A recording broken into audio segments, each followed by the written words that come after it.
Selamat pagi Bapak Ibu dan saudara-saudaraku, apa kabar pada pagi ini? Semoga kita semua sudah bangun dengan sehat, dengan semangat dan kekuatan yang baru dalam anugerah Tuhan kita Yesus Kristus. Senang sekali saya menjumpai Bapak Ibu dan saudara sekalian sebelum beraktivitas di hari ini. Kita bersama di acara Renungan Pagi edisi 9 Agustus 2022.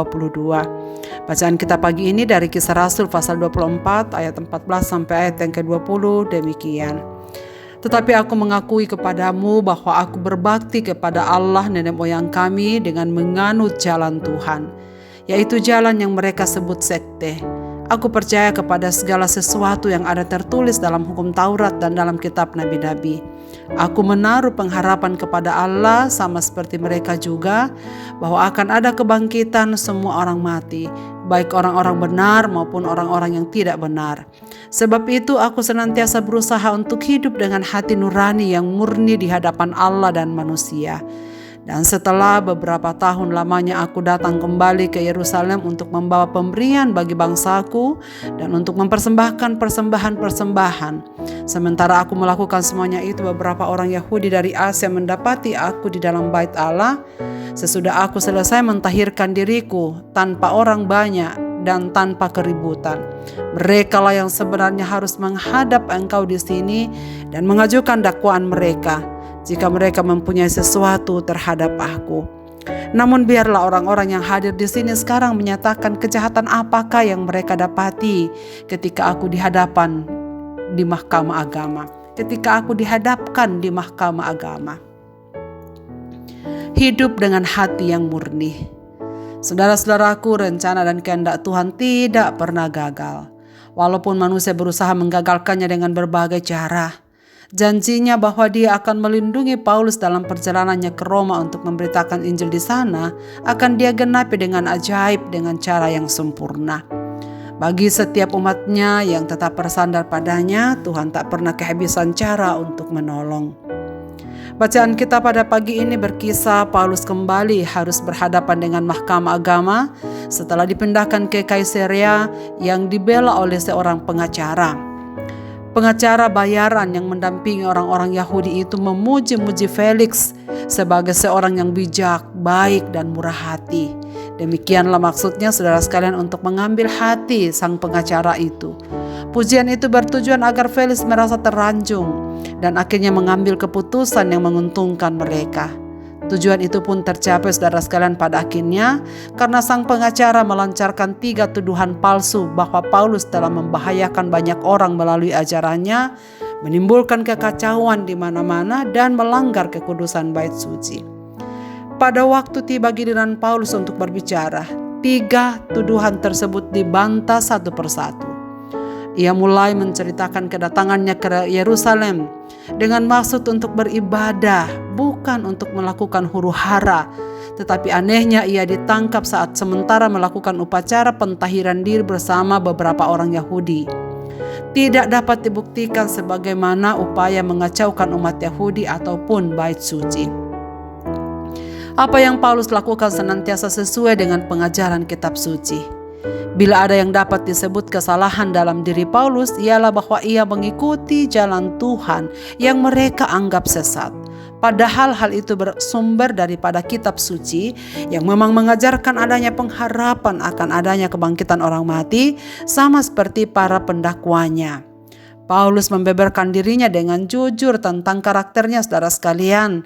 Paulus selalu berusaha hidup jujur dan benar di hadapan Allah dan manusia, dan mengasihi kaum sebangsanya dengan datang ke Yerusalem untuk membawa persembahan diakonia. Saudara sekalian, ketika mereka menangkapnya, ia sedang beribadah di bait suci. Ini sesuatu yang tidak diperbolehkan karena menangkap orang yang sedang beribadah kepada Tuhan.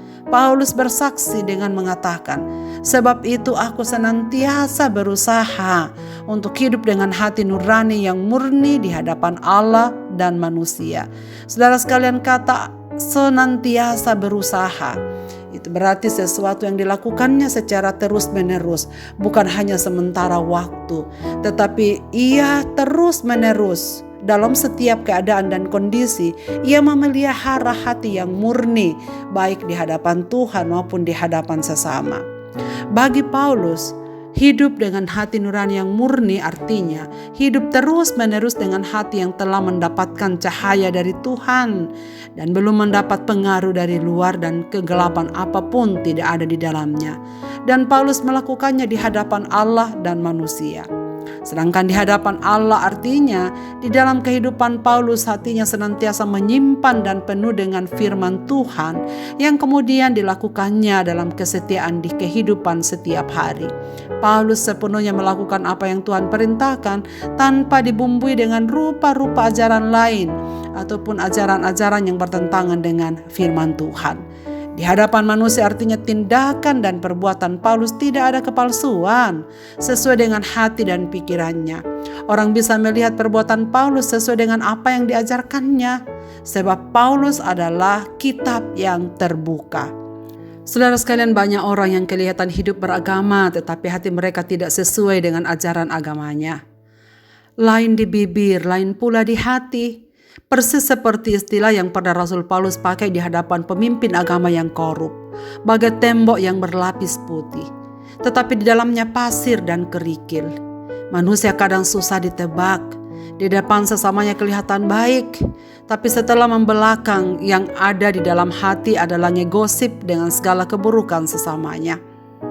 Paulus kita temui dalam bagian ini, memiliki hati nurani yang murni. Itu berarti belajar dari Paulus, kita mengetahui bahwa kunci untuk kehidupan rohani dan pelayanan yang berhasil adalah memiliki hati nurani yang murni.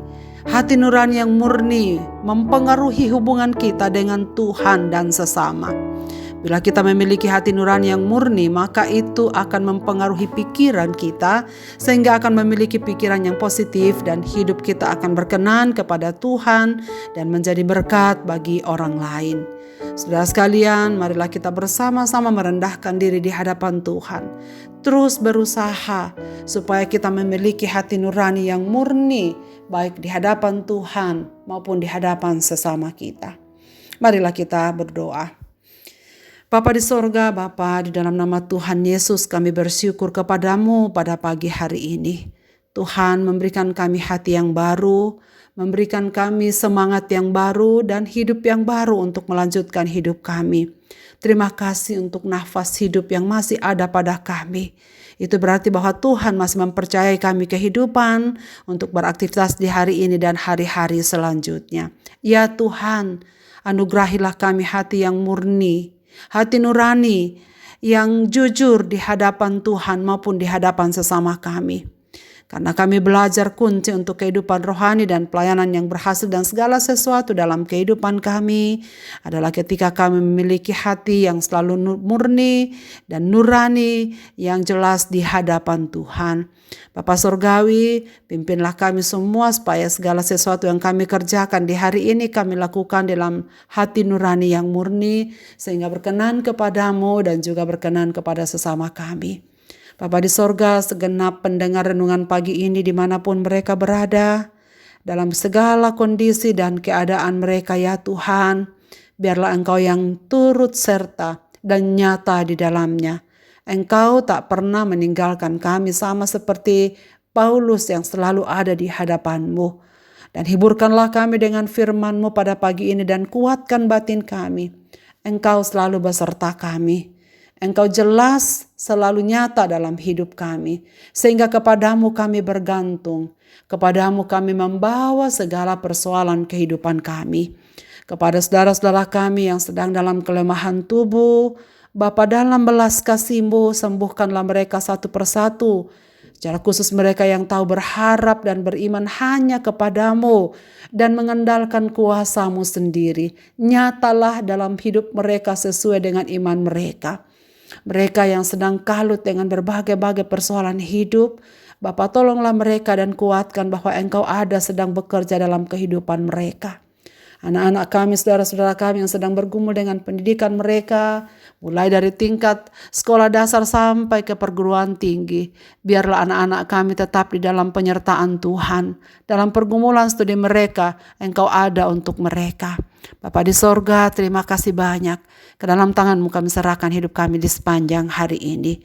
Dengar doa kami. Dalam Kristus Tuhan kami berdoa. Amin.